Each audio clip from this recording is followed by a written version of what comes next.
And there we go. Thank you for the polite applause. You're with me for an hour. Okay, so how many of you said to your boss, oh, and there'll be networking to show up here? Show of hands, how many people love networking?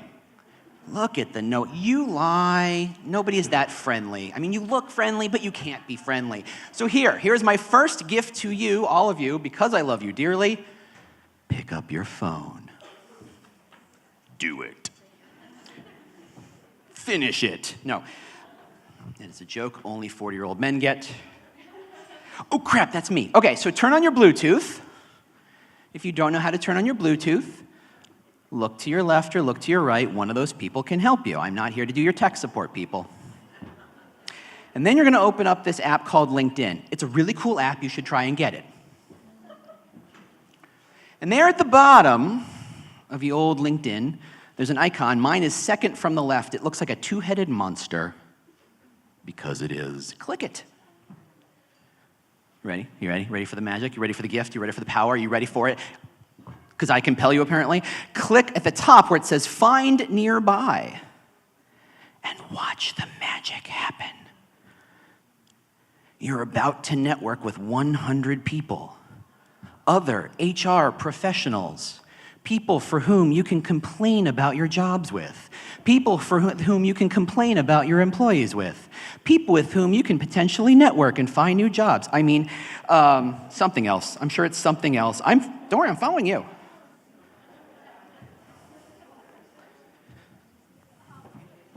I love when I do this and rooms are like, I want to think LinkedIn goes, what is happening in Waukesha?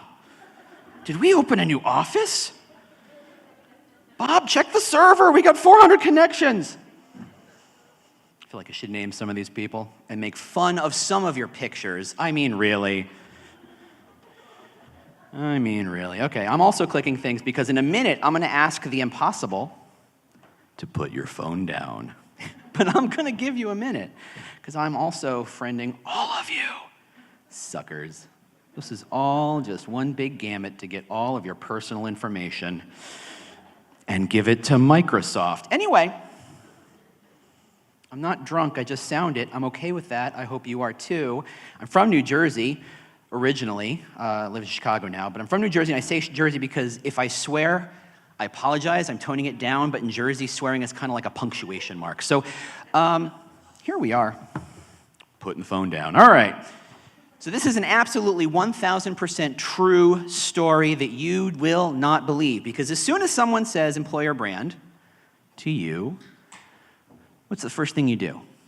You cover your wallet. You go, oh, here comes the bill. Here comes the price tag. Here it comes. There's going to be 4 zeros at the end of this thing. Because we all know employer brands are insanely expensive. They're sexy. They're cool. They're what's fleek, as the kids would say. I'm told. Everyone wants an employer brand. All that recruiting stuff you do, all the job postings and cool videos, thank you, Elena. All this stuff that you're doing could be made infinitely better, and I'm a mathematician, obviously, infinitely better with a good and strong employer brand.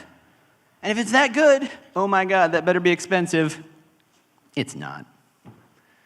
So here's, if you asked anybody who wasn't me, the crazy person on stage, pacing like a fool, drunk on coffee, just coffee, I promise, is how you build an employer brand. Well, first we'll get ourselves a career site.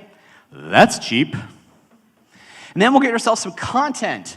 Ooh, content. Love me some content. Always cheap. Those are K's, by the way. Let's get some social media. Sure thing. Let's pay some kid to do that. That's a salary. We need a rating site. We need to make sure we're on a Glassdoor, make sure we're up on our profiles, doing our thing, doing our dance, telling our story. Sure, that's oh so free. What else? Video. If you reject everything Elena said earlier, video is insanely expensive. Spoiler, that doesn't have to be. Talk to Elena later. She's my ride home, so I have to say nice things about her, okay? It's just that simple. And swag, everyone wants some swag. There's selling some swag out there. Swag, always free. And I say no one knows because it's always disseminated amongst 12,000 different teams. Like if you added up your collective t-shirt budgets, you'd be like, we spend what?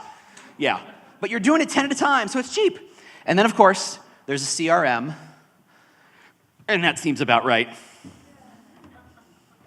Right? This is what they tell you. Ooh, you want employer brand, and you have the word sucker written on you? That's the truth. But it's not the only way. Those of you get dizzy watching me pace back and forth, sorry, front row will get wet. There are ponchos underneath, don't worry about it. So I'm James Ellis. That's me. I know, I'm as shocked as you are. Hello, I do a podcast called The Talent Cast. So if you like the sound of my voice, boy, have I got the podcast for you. Websites, blah, blah, blah, blah, blah. But here are my bona fides, or bona fides, if my Latin is poor. I used to run Groupon, or at least the employer brand side of it. And let me tell you, how many people use Groupon? In the last year, that's what I thought. Okay. You can spell Groupon because you used it in 2012 when the rest of us were using it. Now, not so much. And now they are a shadow of who they used to be. Now, they're a Fortune 1000 company. They're public. They were the biggest employer brand challenge I could think of. And when I say public, I mean their stock price is trading at about $3.50. IPO'd at 27. So I had an easy job. But in 18 months, we bumped Glassdoor significantly up. By the way, 3.4 is average, so we hit above average. Hundreds of employee profiles, hundreds of thousands of people got to see this stuff globally, multiple languages, multiple countries. And for some reason, Hired, who we didn't give any work to whatsoever, rated Groupon #2 employer brand in Chicago. And then the weird thing was, is the work we started to do started to get stolen by that marketing team. Because apparently their marketing wasn't going as well as ours was. And they went, cool, we're taking that too. Which to me, if it's worth stealing, you did a good job. That's all I'm saying. So, what is an employer brand? Anybody, and I mean anybody, who talks to you about employer brand and gets to the part where they talk about what they're going to do and how much it costs and does not define it, is about to steal from you.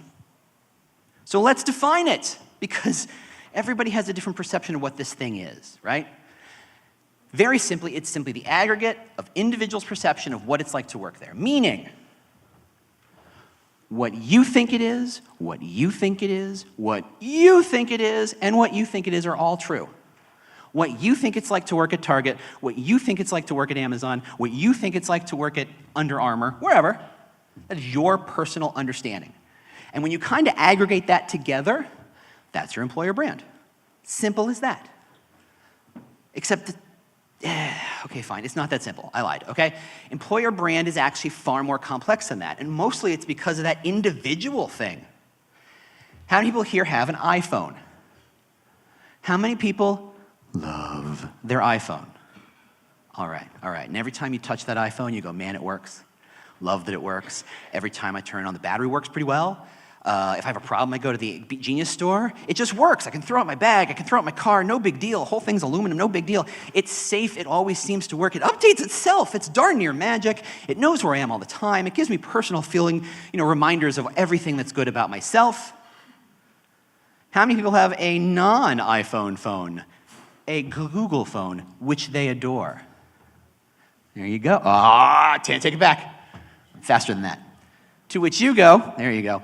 To which you go, that is an overpriced, over-fetishized, fanboy-coveted piece of aluminum glass. It's a flippin' commodity. Why on earth would anyone pay $1,000 for it? Which one's right? They both are, that's right. I made it so obvious. Thank you so much for playing along. I know you're HR, but you can follow along like anybody else. That's great. Reminder, still not drunk. Anyway. The perception of why you love a phone and you love a phone comes because you touch it. You use it. You share it. Good things come through it. You get to do things with it.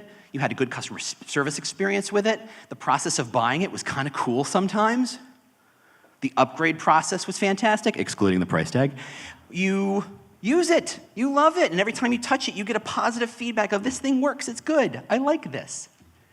You are effectively creating a bird's nest that we would refer to as a brand. Every time you use your Nikes and you like your Nikes, boom, that's a positive impression of the Nike brand. Every time you work with your cable company, anybody here in the cable company? Anybody? Can I kick you around? Good, that's always a safe bet. No one loves their cable company, except people who work there. So every time you have to go, oh, I have to call the cable company. Is that the appropriate voice in your head?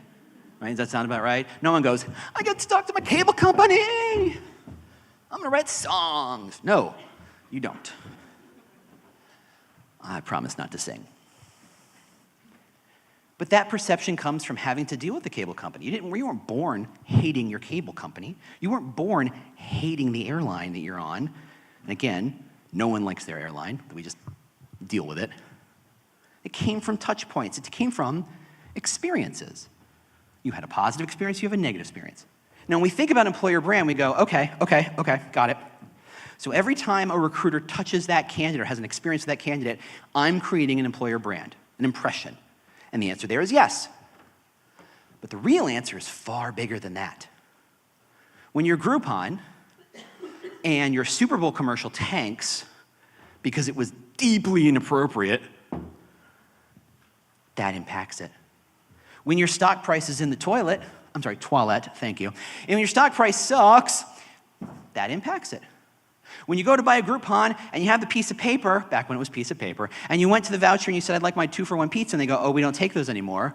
You didn't go, cool. You went, Groupon! I lied about the singing. I'm sorry. You had positive and negative experiences long before you ever thought about being a candidate. The same is true for every one of your candidates, every one of your employees. They use customer service. They saw what you're doing on the news. They saw the scandal. They saw the positives. They saw the awards. They used the product. They loved the product. They didn't love the product. All of which creates this bird's nest. When the recruiter reaches out, does the recruiter send a spam email? Spoiler, yes they are. Is that a positive experience or a negative experience? When the recruiter reaches out and begs the person to apply and then ghosts on them for 3 weeks, what do you think, positive or negative? When the job description is barely decipherable by lawyers and humans alike, positive or negative? When the candidate experience of your career site has no information whatsoever about what that job experience, culture, leadership is like, positive or negative? I can do this all day. And it doesn't end there, because when you decide, I want to talk to this person, and you talk to the recruiter, and the recruiter does the phoner, and the recruiter brings them in, and they talk, and they have a good experience, and the whole time they're interviewing, the manager's doing this. Positive or negative? It all counts. So when I talk about a bird's nest, what I mean is, it's a metaphor, calm down, is that you're building this brand sense from all the stuff that's just laying around, the stock price, the consumer reaction, the recruiter, the job posting, the website, the video, the thing. And just like a bird building a nest, you go, cool, I need that, cool, I need that, cool, I need that, cool, I need that, and you bring it back to the tree and you build a nest. Now, if you're managing an employer brand, how in the world do you change a nest? Do you say, the zoning commission says you're not allowed to build a nest that high? I brought the inspectors in. Hey, bird, change your nest. Of course it doesn't work. Mental note, that joke does not work. Okay. Mental note, try 10 more times. Anyway, you don't get a bird to change its nest by telling it to change its nest. If I told you, where's my Samsung lover? Apple's the best, Apple's the best, Apple's the best, Apple's the best. Thank you for shaking your head. That is the appropriate reaction. Your bird's nest is solid. But if her phone started to not work so well, if when she tried to talk to customer service, she didn't have a good experience, when she tried to return it, no one wanted to talk to her, win, win, win. Her bird's nest changes. So a bird's nest, if you want to change it, you don't say, I'm going to change the nest. What you do is you change all the stuff surrounding the bird. So if your bird's nest is, from Chicago, and it's mostly cigarette butts and coffee stirs and little bits of plastic bag, and you want to change the nest, you go find the cigarette butts and the coffee stirs and the little bits of bag, and you get rid of them. You replace them with twigs and branches and sticks and straw. Guess what happens to the bird's nest? You get a whole new bird's nest. So when we think about employer brand, the reason why this definition thing I'm taking 5 whole minutes to nail down is because that's what it means. You don't tell anybody what the brand is. You surround them and allow them to tell themselves what the brand is. And if you're trying to make changes in that employer brand, which, God, I hope you all are, that's how you do it. All right, what's next? Oh yeah, I broke it down a little more. You got slides, you get to capture this. There are 3 big areas that happens before the candidate happens, and that's news, that's customer service, that's product interactions, right? There's during the candidate search, when they're looking your Glassdoor scores, when they're looking at your social media, when they're Googling you, what's it like to work at wherever you are? Anybody done that lately? What's it like to work at? Insert company name. Chicken. Anyway, all of you, chickens. What does the recruiter use for outreach? What are the events like? And then when they become a candidate, what's the hiring manager like? What's the recruiter like? What's the process like? Do you lead them? Do you do that at Potemkin Village where the candidate comes in and you lead them down a secret hallway and they never see what actually happens in the company and the company never sees who you're hiring? I think that's so weird. I see that a lot. Or do you just bring them in and say, no, these are the people who do the work and this is where we do the work and this could be your desk maybe. And okay, let's go in this other room and talk. All of that builds the bird's nest. And somehow, in a 6,000 person global company, 16 countries, at least 3 continents, I made changes for $400. I mean those kinds of changes. And the only way to see how you can do it is to show you how I did it. So, I'm a strategy guy. I love strategy. I love systems. I love strategies. I like big ideas. And then figure out how to shoehorn them in to make real sense in real life. That's a tough job, but I like the strategy part. And the trick with employer brand, if you're going to think of that bird's nest, is to think, what do I have a lot of? If you're in Chicago, that bird's nest is going to be made out of cigarette butts, coffee stirrers, things the Starbucks van dumped out, right? If you have a lot of it, how do you use it? Think MacGyver, think Scrounger, think, what do I have so much of that I can use it? There's a very, very, very, very, very famous story about Hotmail, way back when it launched its first email service. And they said, okay, we have a couple hundred people using it. How do we get more people to use it? I know, we'll use the thing we have the most of, people, not money, because we don't have any money. We'll use our users. And at the bottom of every email says, you should get a Hotmail account. Click here. And the people they were sending emails to went, oh yeah, I guess I should get a Hotmail account. Click here, boom. You use what you have. Got a big building by the side of the highway? Got a big building by the airport? Use that roof. Use that building. Use the people. Use the stuff. What's your product like? Anybody notice your Amazon packages? Sometimes the tape will come wrapped in stuff that says you should think about getting a job here. Why? Because what does Amazon have more than anything else? Boxes. Use what you have. Don't spend money. So what we had was people. We had 6,000 people in lots of different countries. And for whatever reason, a lot of them really liked working there. Cool. Let's use that. How? So in this case, we can use people as the brand. A drink of water. I say that for the people streaming at home who can't tell that. I don't know. I'm not drunk. That is not gin. And now I have complaints. Why is that not gin? So my theory was Groupon was very famous in Chicago. It's like it had grown up there. It was the first big startup that succeeded. Everybody knew Groupon. Everybody liked Groupon. Everybody had a friend who worked there for a while, right? It was really well known. And I thought, okay, sure, they've got a building and it says Groupon on the side. But so what? It's a big green G. What's magical about a big green G? You know what's magical? Having conversations, meeting people, interacting with people. I wonder if I can use those people to be the brand ambassador, to be, call it a doorway, an individual-shaped doorway into the larger brand. So if you're a data scientist, and you don't think of Groupon first off, because why would you? But you know that you were introduced to a data scientist in Groupon, you go, oh, okay, cool. And you have a conversation. You learn about Groupon, and you go, I think I want to learn more. And you go into the rest of the brand.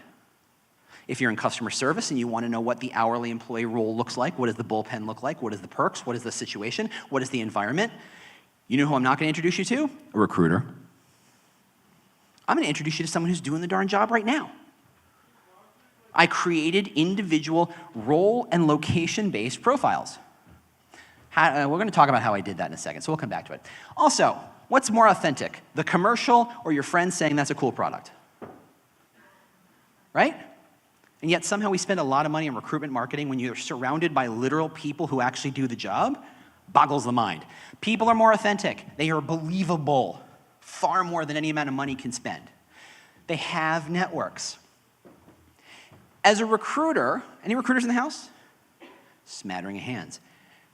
The two most different job titles you search for on a given day. Security and a table games. What was the last one? Table games dealer. Table games dealer and security. Two people, that's like a game show, right? How do you put those together?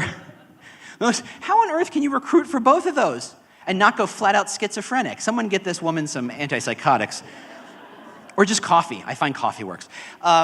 You can't do it. If you're in a big company and you're hunting tech people, you're also hunting customer service. You're also hunting salespeople. You're also hunting lawyers and recruiters and accountants and. You can't do that. How do you talk to a developer in a developer's language? Fake it till you make it. Best of luck. But you know who knows data scientists? Other data scientists. You know who knows developers? Other developers. You know who know security people? Other security people. So use the security people, the data scientist, the nurse, the electrician, to reach out to other likes. Allow them to tell their own story. Nobody cares what you have to say.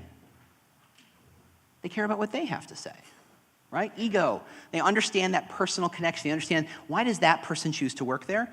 They're not being sold. They're not being told a story. There's no spin to that.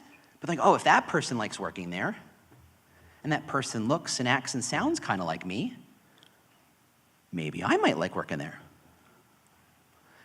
They're already in the location, right? They already are there. They already know your office. They already know what stories to tell. They already have good stories to talk about. They're already in sight. They're ready to go. And my favorite is the flywheel. Once you get a couple of these people talking, what happens? And it's like magic. It's like magic. If you got a 1,000-person company, you find 10 people who are willing to be your friends and try something stupid and daring and brave just once. And you get them to tell their story to a video camera, to a website, whatever you get them to, social media, it doesn't matter. You get 10 people to do it. And they're willing to take that risk with you, to take that leap, to cross their fingers and say, yeah, let's jump, let's figure it out. I trust you, let's go. And you do that, and you roll one out, one every week for 10 weeks. I guarantee by week 11, someone will have done this. How do I get on that? Doing it once or twice sets the stage. Doing it 5 or 10 times shows the process, and it begins to take on its momentum. Other people go, how do I get on that? Is that just for special people? Is that just for people who have to be promoted? I love the idea of being more visible in the company. Maybe leadership will see this, and it flywheels up. And suddenly you're not begging people to take a risk. You're like the big bouncer with a velvet rope saying, hold on, one at a time. It's ladies' night here. Come on, ladies. That was my bouncer voice, thank you. All right. Those are great ideas. I promise we are gonna get into some nitty gritty, but I got a whole hour to kill, and you need to fall in love with this voice by the time it's over. I'm screwed. Okay, so let's say you find someone willing to tell a story. First off, I will not discount how hard that is. Getting people to volunteer and raise their hand ain't easy. So be glad when you find one. So let's say you find one. Start with your friends, start with recruiters, start with the easy stuff. Start with the low-hanging fruit. That was my MBA, thanks. Okay, well, what do you do with that story? Well, first you have to put it on a platform. If you do it in video, the platform's YouTube. YouTube, I said it like it's a band from Ireland. What the hell? YouTube. If you've got pictures, put them on Instagram. If you've got pictures, put them on Twitter and Facebook. If you've got a profile you can put on a website that's connected to your career site, put them everywhere. But the trick is, and this is a content marketing trick, is you have to assume that there's always going to be more content. Recruiters in the house, I love you, but sometimes you make me insane. You act as if this rec is the only rec you have to deal with. And once you get this rec closed, whew, it's smooth sailing. You're almost stunned when the next 12 show up. If you build a system knowing you are going to be perpetually swamped with recs, you approach the problem differently than you're trying to solve this rec in your hand. Same for content. If you're trying to make a match, how long would it take for you to make a match by hand? Like a literal smoking cigarettes, lighting the gas range on fire sort of match, right? Well, let's see, you're gonna get a block of balsa wood, I guess, and you gotta carve it down. And then you're gonna go mix the chemicals. I think it's sulfur and something that isn't sulfur, and probably something red, right? It's always red. You take the strip of balsa wood and you dip it in the thing, and you clip it to something so it dries. It takes about, what, maybe an hour? How long does it take you to make 2 matches? About an hour. How long would it take you to make 100 matches? Maybe an hour and 20 minutes. Once you know, okay, I'm gonna make 100 of these little sticks, and I'm gonna dip them all in at once and glue them up and let them dry, bam, bam, bam, bam, bam. Better yet, if you can make a machine that just generates matches, you're there. And that's how I want you to think about this content, these stories you're going to tell. What is the system you are going to put in place? Don't make 1 story, make 10 stories. Don't do it once just because you can, do it 10 times. Anybody do food prep, meal prep? Same, right? It's about the same amount of time to make 1 meal as it is to make meals for the week. So make meals for the week and save yourself some time. Anywho, figure out what your platform is, and then figure out how to encourage sharing on that platform. So what I think we're gonna get into the details of this in a second, but what we wanted to do is say, if this is a profile of a person, I can count on that person sharing it with their mom. Guaranteed, guaranteed. Mom's alive, mom's getting the profile. Simple as that. I bet that person has friends, guess what? Gonna see the profile. I bet they have a Facebook, guess what? Gonna put their profile up. Maybe a Twitter, maybe something else, great, put it out there. Remind them that if they put it on their LinkedIn and say, hey, guess what, my company profiled me, their entire professional network will get to see this. Put it on the network. All these tiny little requests aggregate into huge amounts of eyeballs. And not rando eyeballs like, I would never hire that person. But people who already know a little bit about that brand, because I know a lot about the company my best friend works at, right? Don't you? I know when they complain, I know when they like it, and I know when they hate it. So if they already like it and they don't complain about it much and they say something positive about it on their social networks, guess what? I have a positive brand impression. Bird's nest made. All you gotta do is pull them in. The game is to create content at scale, which is a very fancy word for saying, once you do it once, cool, that's nice, now do it about 1 million more times. Because that's how much it takes. But I'm gonna tell you, it's not scary. It doesn't have to be scary. And I'm gonna show you some tricks on how to get it done. So, when I said we're gonna make these profiles of people, Groupon had been doing this thing where someone would go and wait for someone to kind of volunteer. Said, I went to a conference, I have an interesting story. Yeah, that never happens. Or I built something cool that I'm allowed to talk about, whatever. You're just desperate for someone to raise their hand. And then you go and you interview them. And the interview takes about half an hour to prep to go learn about the thing we're gonna talk about. And then I'm gonna sit next to your desk and I'm gonna ask you questions and we're gonna be best friends. And I'm gonna try and type up your notes as you're typing. And I'm trying to make connection with you because that's the only way I'm gonna get any real information out of you and build a little rapport. Oh, it's exhausting already and I haven't done anything yet. Okay, cool, thanks so much for your time. I appreciate the hour you spent letting me ask you really stupid questions. I'm gonna go back to my computer and build it out. Okay, now I've written it. Now I have to put it on a website. Okay, now I have to design that web page from scratch, pretty much. Process was taking us roughly 10 hours per piece of content because we were treating it like an article, something you get on Cosmo or Esquire or wherever. We treated it like an article. I said, why is this person trying to tell the story of customer service, data scientists, developers, salespeople, lawyers, accountants? There's just like that, just like recruiting, you can't know it all. You can't. Human brain, even in a head this big, can only hold so much information. So why not let them tell their own damn story? They know best, they know what they're doing, so what we did is we created a Google form, free. We put 10 or 12 questions. Started real easy. How long you been here? What team are you in? What do you like most about working here? And then we took some twists. What's your mom think you do all day? Okay, it's not an accident. Here's the secret. It breaks the ice. It gets people giggling. It gets people to have that, you know how much work I did to create the positive in that story, not with you in person. I don't know you at all. To create that rapport and connection with someone, that was like an hour. I did it in one question. You go, okay, this person gets it. Or that more to the point, this form gets it. You ask questions like, what are you most proud of at work? What's the best advice you ever got from one of your managers? Who would you nominate in this company for a superfluous award? Best desk. Or something silly. Name the award and name the person. And in filling that questionnaire out, some people did it in 10 minutes, some people took like an hour to do it. Spoiler, don't care, not time on my budget. Take as long as you want. Don't care. So we send out this request to complete the form to 10 people. 8 people say, sure, I'll do it. 4 of them sucked. That's fine, first time, right? First time. No one understands what this question's about. Like some of them give us one-word answers or really stupid answers that we could never in a million years print. It's like, okay, we can't use that.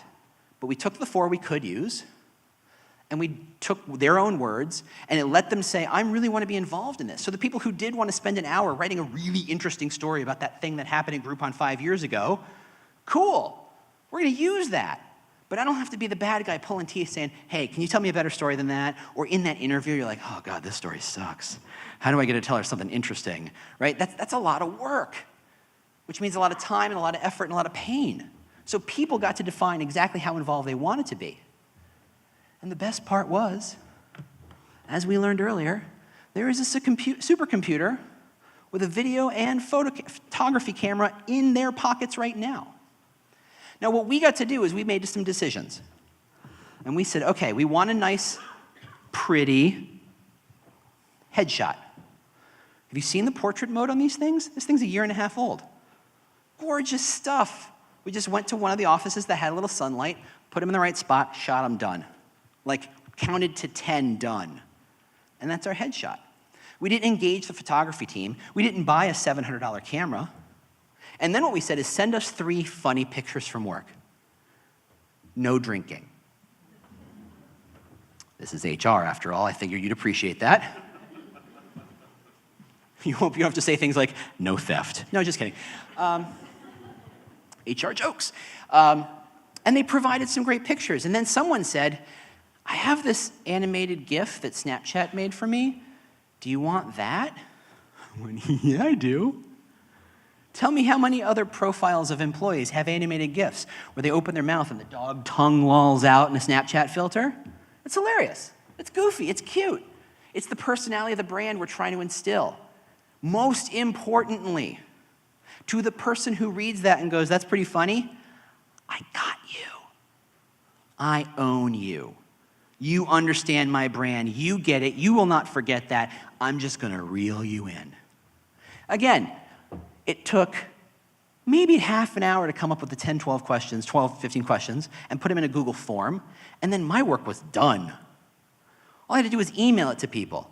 I wrote a template email that said, hey, we really appreciate you taking a little time to fill this thing out. Wrote it once, saved it forever, reused it for a year.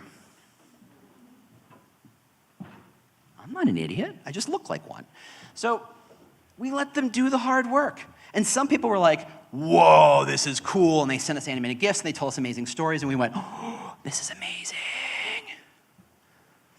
And then we turned into profiles. So what you do is you start with the end in mind. Ah, Stephen Covey, that lunatic, that bald lunatic. My hero? No. You begin with the end in mind. What are you going to do that story? Are you going to turn into a video? Are you going to turn into a social post? Are you going to turn into a profile? What does that profile look like? Is it on the web? How should it be structured? We decided, since we asked them questions in a format, it's like a Q&A, right? So let's just say, here's a page, header of the question, their answer. Take about 20 minutes to just read through it to make sure nobody's swearing too hard, and nobody sounds like a moron, a little copy editing, 20 minutes tops. Plug in a photo, plug in a photo, plug in a photo, boom, send. Half an hour tops. Because once you build one, the second one is easy. And if you know what you're trying to build, you plan ahead. You plan for what you want it to be. You don't just do it willy-nilly. You don't go, oh crap, I got a story, I got to figure out where to put it, which is what most of you end up having to do. Yeah, I'm in your office, I'm watching. Is what you end up having to do. Instead, if you know where it's supposed to go and you ask for the right things to feed that particular beast, this is super easy. Quick copy and edit, throw in some pictures, throw in a category like they're a data scientist or they're a customer service or a salesperson, publish. Now, think back. I sent that email out with a link to a form. I sent it to 10 people. What's to stop me from sending it to all.staff@company name? Right?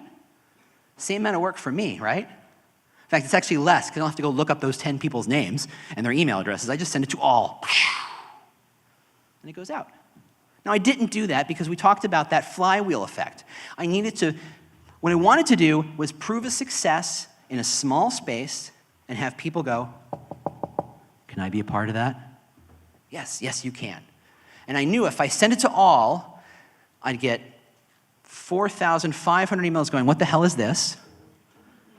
And then the 4,501th email would be my boss saying, what the hell is this? And my life just got harder. And I'm a lazy bastard, so I don't like my life being harder. So I did it small. Pushed it out quietly, told the recruiters, people who were in my camp, right? These are my tribe. I have spent the last 6 months trying to make their lives a little easier. Now I come back with a favor. Hey, would you share this a little bit? Okay, sure, yeah. It cost me 3 seconds, not a problem.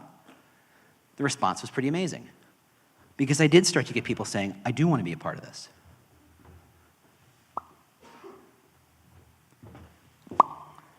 Thank you. So this is what we built, people.groupon.com. Yes, it's a real thing. I have no idea what is so funny at this table. We'll talk later. So drunk.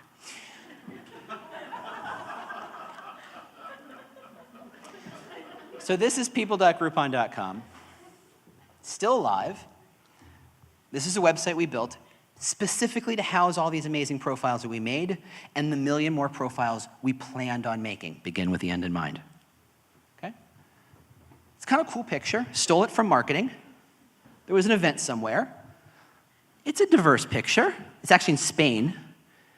Kind of cool. They happen to have our logo on it already, so we stole it. We threw a tagline on it, local heart, global impact. Just something to hang your hat on, right? And then when you scroll down, you see these amazing profiles. I'm telling you, every single picture taken with a phone. And when you click on them, they get big. And you can see here, you got Peter de Jong of Amsterdam. I've never met him. I don't know him. I don't know what he does. But what happened was I got successful at this, and people in other countries say, how can I help? And the trick was this, there's no value in being local. There's nothing amazingly special about the Chicago office we did it. So we could do it in California, and we could do it in Paris. So we did. We just said, fill out this form, send us some pictures, we'll publish it when we publish it. The other part about that form bit is that when people submitted stuff, and it was like, well, some of this is really good, but some of this is not so great, we could send it back to them and say, can you re-edit some of this stuff? And again, if they wanted to be on this site, they just had to spend a little time doing it. We got people outside sales, we got vendor management content, we've got business operations, one of those is a sales manager, one of those persons is the head of D&I. We got everybody. If you're thinking about a job at Groupon, there is not a single job in that entire company I can't point a profile to and connect that dot for you to create that person-sized hole door in the brand. Oh, don't worry, we're going deeper. Hey, Corey. There's like a statistical possibility that Corey's listening. Remember me? It's Corey, head of D&I. We have a goofy cat space thing in the lobby. It's 10 years old, I kid you not. It's a legacy from old branding, but it sits there. So we used it. What do you have a lot of? Use it. We had a lot of weird branding gobbledygook, so we used it. Cool visuals. And there's Corey. Talks about where he's from. If you click a little deeper in, hey, look, there's the goofy picture he sent us. Talking about why he likes what he does. You're a candidate, you're a company. Think about what you do. Think about how you pitch this stuff to your company or to your candidates. Do you talk about how you're the biggest supplier of widgets in the Midwest region? Do you talk about how your company has won awards? Do you talk about how your offices are pretty cool? Do you talk about how your education programs are useful? Do you talk about the work is easy? Do you talk about you? Or do you talk about them? How many here want to talk about me? Just me? That's what I thought. How many of you want to talk about you? All of you. Everybody likes to talk about you, right? They all want to be you, so talk to them in that way. Here's Corey talking about his experience, and it takes no effort whatsoever for someone to say, I would be very interested in learning about HR, and I happen to be a Black and or African American person. This is a big company. Are we going to have ourselves a little Uber moment, or are we going to have ourselves a little Lyft moment? Right? How would I know? The recruiter saying, we're cool with Black people. Right? And that's effectively what some of your recruiters are doing. It may not be about ethnicity. Maybe it's about gender. Maybe it's about sexuality. Maybe it's about location. Maybe it's about education or title. When your recruiter says it, nobody listens. But when someone talks about it, people believe. Thanks, Corey. So I want to think about this process like building a house. I'm a big metaphor guy. And so each profile is a brick. Each individual profile, which takes less than an hour once you get really good at this to make, is a brick. And now you've created a machine that makes bricks. And that's cool, because bricks are useful. You can make a brick that's useful for the Chicago office and for the sales office. You can make a brick that's useful for the product team and the Dublin office. You can make a brick that's great with the, God, I'm blanking already, Pride ERG in Chicago for sales from a given school. 4 different audiences that brick is useful to talk to. Beyond that, you want to tell Chicago's story? You don't do it by saying, here's Chicago's story. You do it by saying, here's 50 profiles of people who work in Chicago. Pick one. And the fact that you can just scroll down, you're like, wow, that's a lot of people. That in itself is its own power to say, we're credible. We didn't do this once. This wasn't a project somebody did. This wasn't a video we made in 2012, and we haven't touched it since. Some of you should be a little awkward at that statement. But this is real, it's life, it's all here. And every one of those groups, Dublin, product, sales, Chicago, all of them have profiles, have dozens of profiles for that location. Clicking. And this is the power of a story. You take a story that's interesting. You take Emily Wilson, who is definitely not listening. She was a music major. Music major. Ah, right, the recruiters were just knocking at her door in 2008.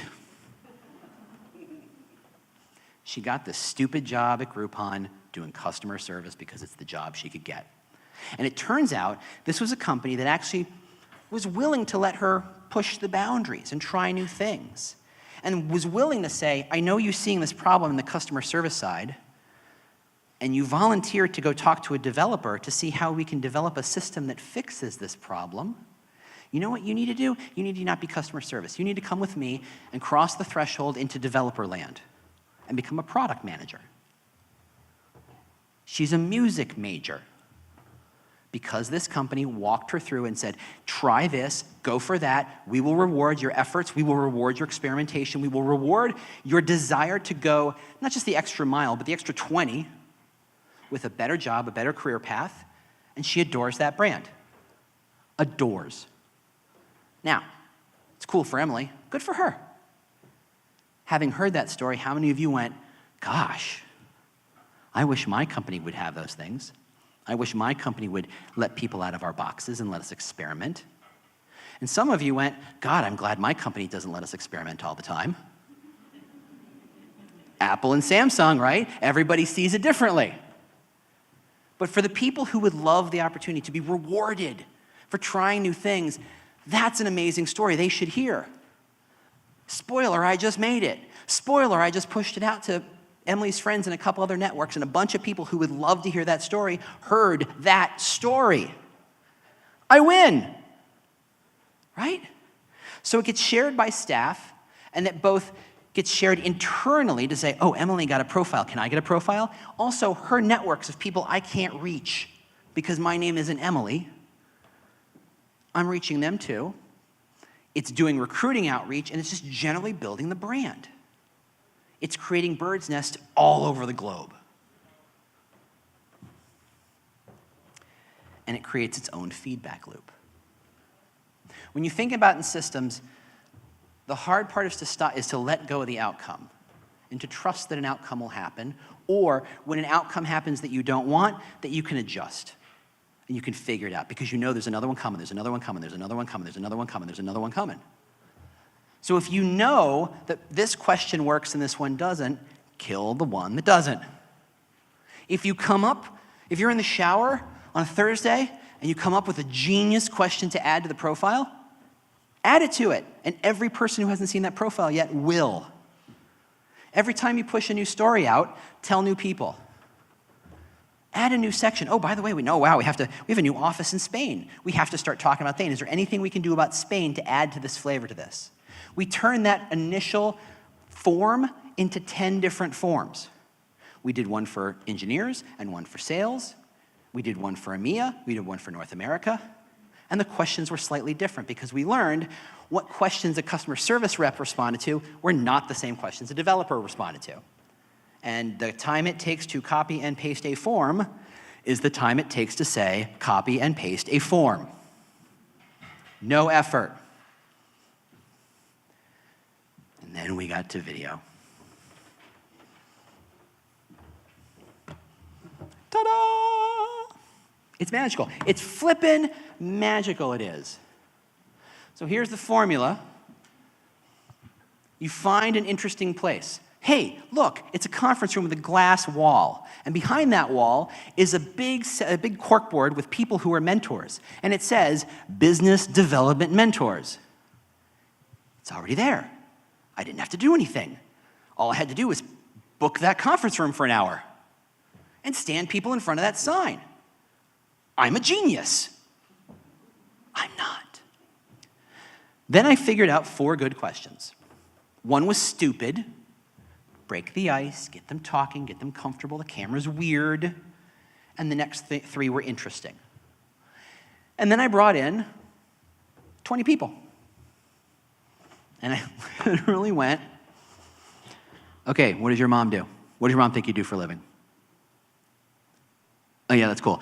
So how long have you been here? I just did that. I did that. My arms got tired, I brought it in a little closer, made my own self a little tripod, right?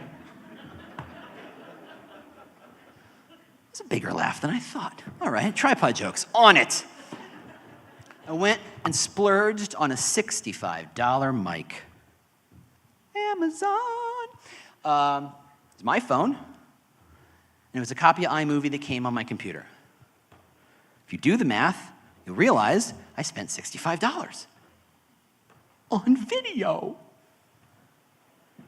And this is where we put it, among many, many, many, many, many other places. Now, let's say you've just graduated from college. And let's say someone knows you've just graduated from college. And they send you a link to this page. Launch your career. Okay, first off, yes, please. I have student loan debt out the yin-yang. Yes, please. I have no idea what the future holds. Yes, please.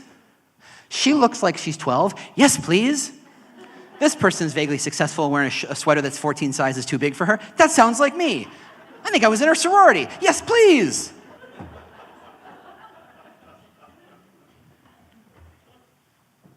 Gotcha. That's the power of brand. I figured out who I wanted to tell that story to. I told the story to, and those people were like, with a spoon, with a spoon. It was 1 minute and 32-second video. I edited it on iMovie. It took me 2 days. I did some of it on a flippin' plane. And then you're going to put a bow on it. How am I doing on time? All right, cool. I am not a designer. I have a minor in studio art from the University of Texas in Austin. Legally, I have to do this with my hands. I am an atrocious designer.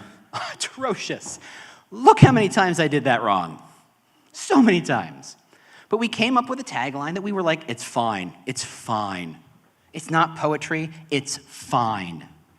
I went to the Noun Project, and they have icons. Like bajillions of icons, and they're lovely. Oh, I love them so much. And you grab one, or in my case, 2, you like literally search for heart, and there's 45 versions of hearts. I like that one. It's a little curvier. This one with the local and the heart in it, yeah, that's clearly boobs. I'm sorry, I didn't see it till I printed it, and I was like, whoa, wrong, reject. This is why you test things. You just kick it around. I had a printer. The printer was free. I used what I had, and I made something. So let's put it together. The website hosting was free. Why? We're Groupon. We have that stuff. I used what I had. See? Whatever you have. I don't care. If you're a billboard company, guess what the answer is? Billboards. You print stuff for a living, guess what the answer is? Paper. Whatever it is, use it. The WordPress installation that managed all that stuff, free. Unbelievable, but true. The Divi install that gave us some extra design features was $85. The Divi add-ons to make some cool calendaring functions were an extra $40. I'm giving you the nitty-gritty, folks. I ain't kidding. Then we went tagline and the logo, free, but not great, because I made it. The video camera, free. The decent mic was $65. That's the name of the mic. That's where you can get it. Video editing, free. Glassdoor was free. We took that video, stuck it on Glassdoor. People looking at our not-so-great ratings saw that video. Suddenly, we're telling our story. The referral program that we use to say, hey, do you want to be a part of this program? Do you want to be referred? Do you want a profile? Yes. Great. You're an advocate now. Refer people. Free. Clicking things. Yeah, and then the stickers. Okay. Stickers work. I don't know why. I wish I could explain it. Stickers work. Sticker Mule. There's a bunch of places that do it. Die-cut stickers. People love putting on their laptops. People like putting on notebooks. People like putting on their phones. Stickers work. I spent $200 my first year on stickers. It was my biggest line item. The total was $390. Okay, see, stickers. We went hashtag Team Groupon. The best part is I couldn't change the color green on Groupon. Marketing says, don't do that. And I go, yes, you got it, no problem. But I can change that team part, and guess what for Pride? Boom. I can make anything I want. I could make it flag colors if I wanted for different countries. I could do anything I wanted with it. I could do one with grass on it for spring. Whatever, I got Photoshop, let's rock.